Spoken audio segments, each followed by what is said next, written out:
Pessoal, desculpe entrar novamente na questão da Terra plana, eu sei que é polêmica e bem, podia estar fazendo outra coisa, como é o de praxe do canal Notícias Internacionais, mas como eu fiz o vídeo anterior e rendeu muito comentário, preciso falar sobre um especificamente, o do Paulo Rockel, muito educado, um comentário muito legal e que coloca aqui no comentário, embora ele não acredite na Terra plana, ele faz perguntas inquietantes que são válidas e devem ser respeitadas pelos terraplanistas. Bem, em primeiro lugar eu quero dizer o seguinte, esclarecer um fato. Eu não sou terraplanista nem globalista ainda. Eu estou investigando.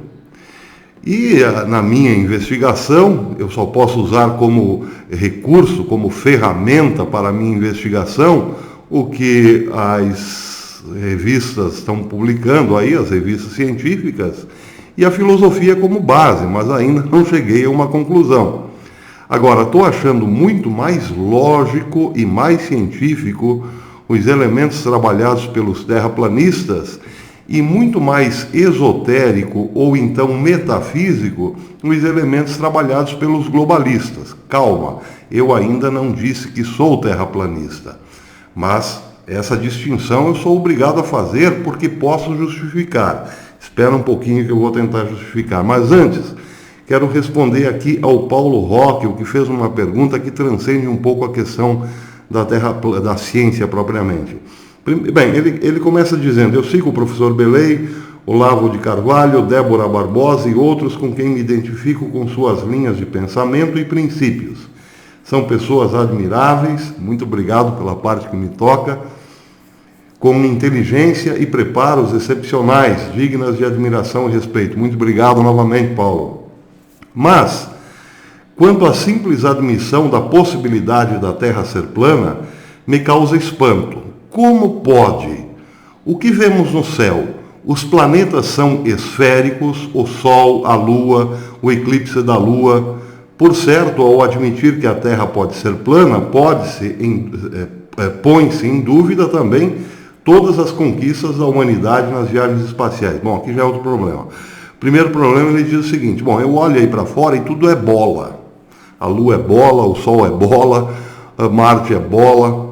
Como que poderia, só a Terra não seria exatamente uma bola? Bem, esse argumento, essa comparação, ela não é válida porque, veja, seria mais ou menos o seguinte, seria como mais ou menos dizer o seguinte, eu olho aí para fora e vejo o cachorro, o cavalo, a vaca, nenhum deles é racional.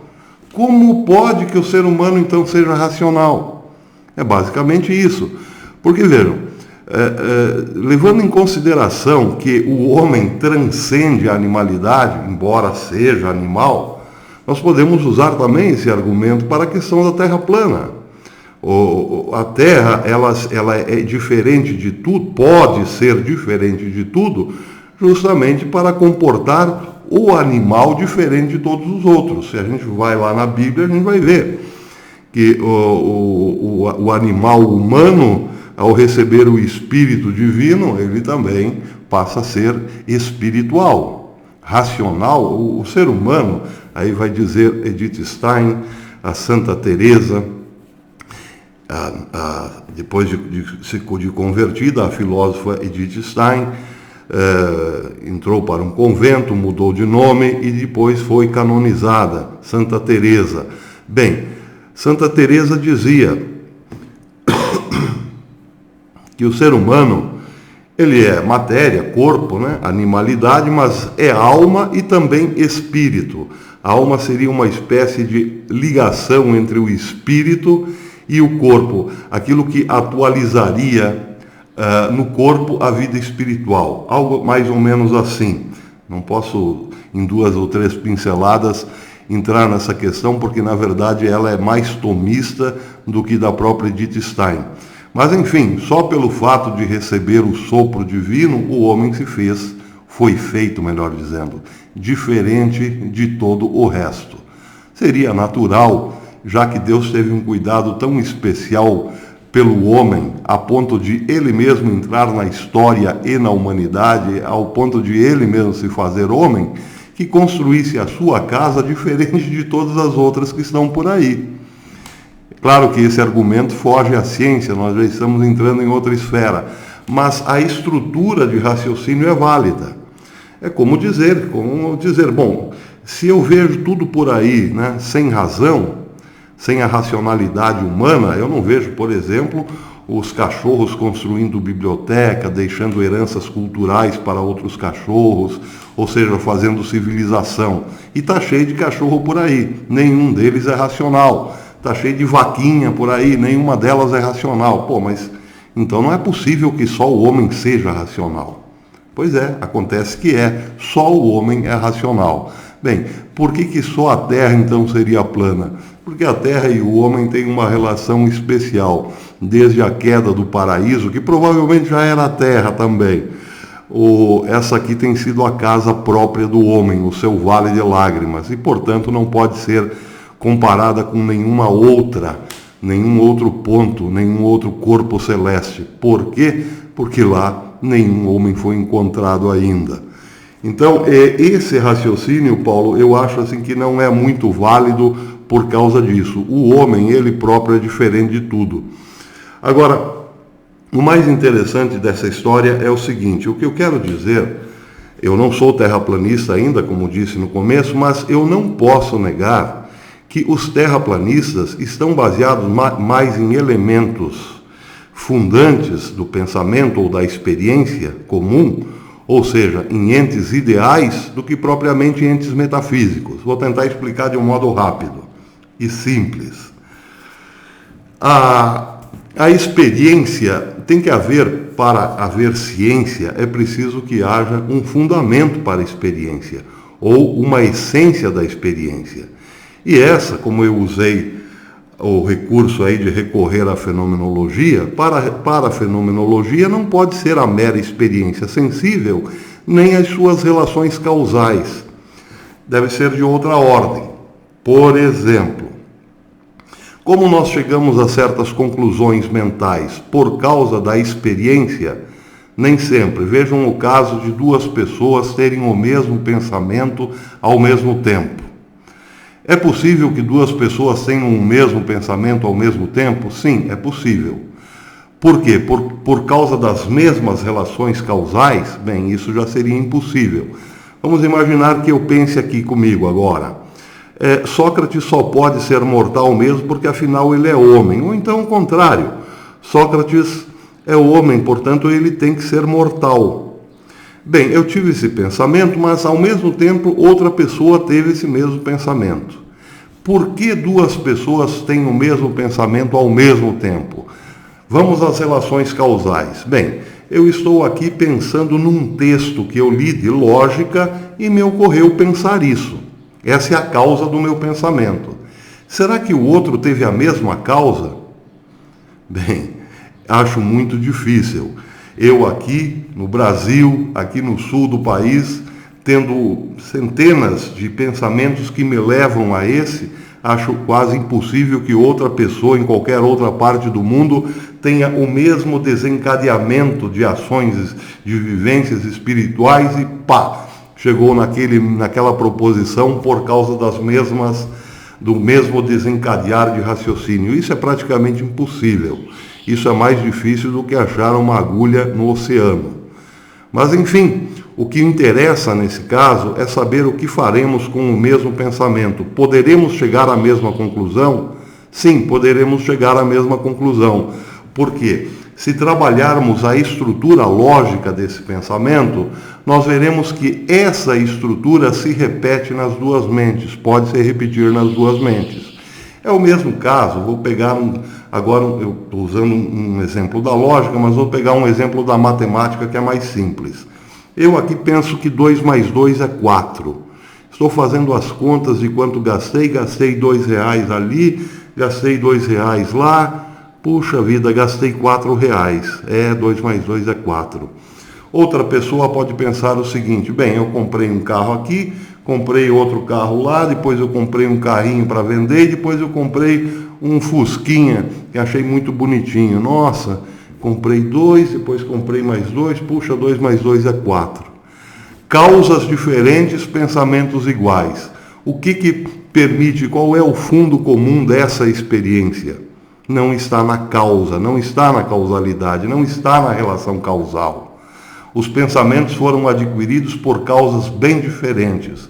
Está na sua estrutura, na estrutura de certos entes que não estão nem no tempo nem no espaço, nesse caso entes ideais, os números. O pensamento é variado. Um chegou ao resultado de que 2 mais 2 é 4 contando os carros que ele comprou. Outro chegou no resultado que 2 mais 2 é 4 lembrando das dívidas que ele fez ou das coisas, do dinheiro que ele gastou. Causas diferentes, resultados iguais. Por que 2 mais 2 é 4 para um e também para outro? Existe certamente uma base fundamental para a experiência. Porque esses elementos que estão ali no pensamento, que fogem, estão no pensamento, estão estruturando o pensamento, mas não fazem parte do pensamento. Fazem parte de uma outra esfera, como por exemplo a dos números. Eu já disse, o número não é criação humana. O homem não inventou a matemática, o homem descobriu a matemática. Então todo homem que descobre a matemática, ele vai beber numa fonte fora dele.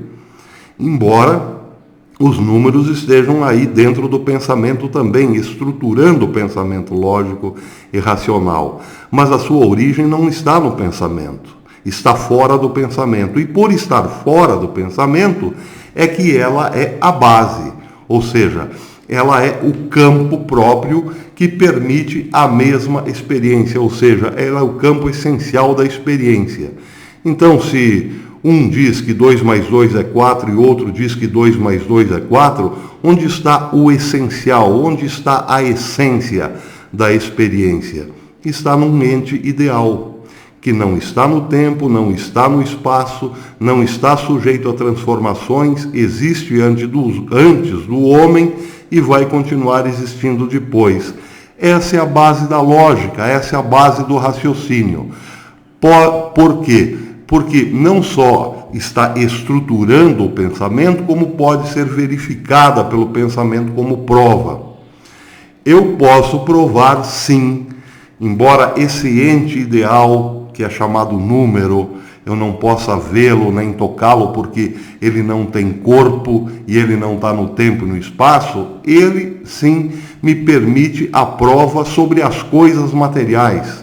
Se eu pegar 2 elementos e somar com outros 2 elementos da mesma espécie, eu terei de reconhecer que a matemática está certinha e é provável. O que eu quis dizer com tudo isso é que os terraplanistas estão se baseando nesses elementos. Estão procurando elementos de uma base comum para a experiência. Quais são esses elementos? São elementos lógicos. São elementos matemáticos, são entes ideais. Por exemplo, se a água é plana, é sinal de que em nenhum ponto há curvatura. Pois bem, do outro lado, teríamos que dizer o seguinte: se a Terra fosse um globo, a água teria curvatura. Só que aí acontece um problema. Se há uma curvatura, no vértice dessa curvatura não pode ter água. Nem poderia ter água depois do vértice. Por quê? Porque a água, pela lei chamada lei da gravidade, teria que descer. Descer para onde? Então vejam, voltando à questão da Terra globo, o que foge à lógica é a tal da teoria da gravitação, que é ainda puramente metafísica. Porque vejam, vamos imaginar que isso aqui seja um globo.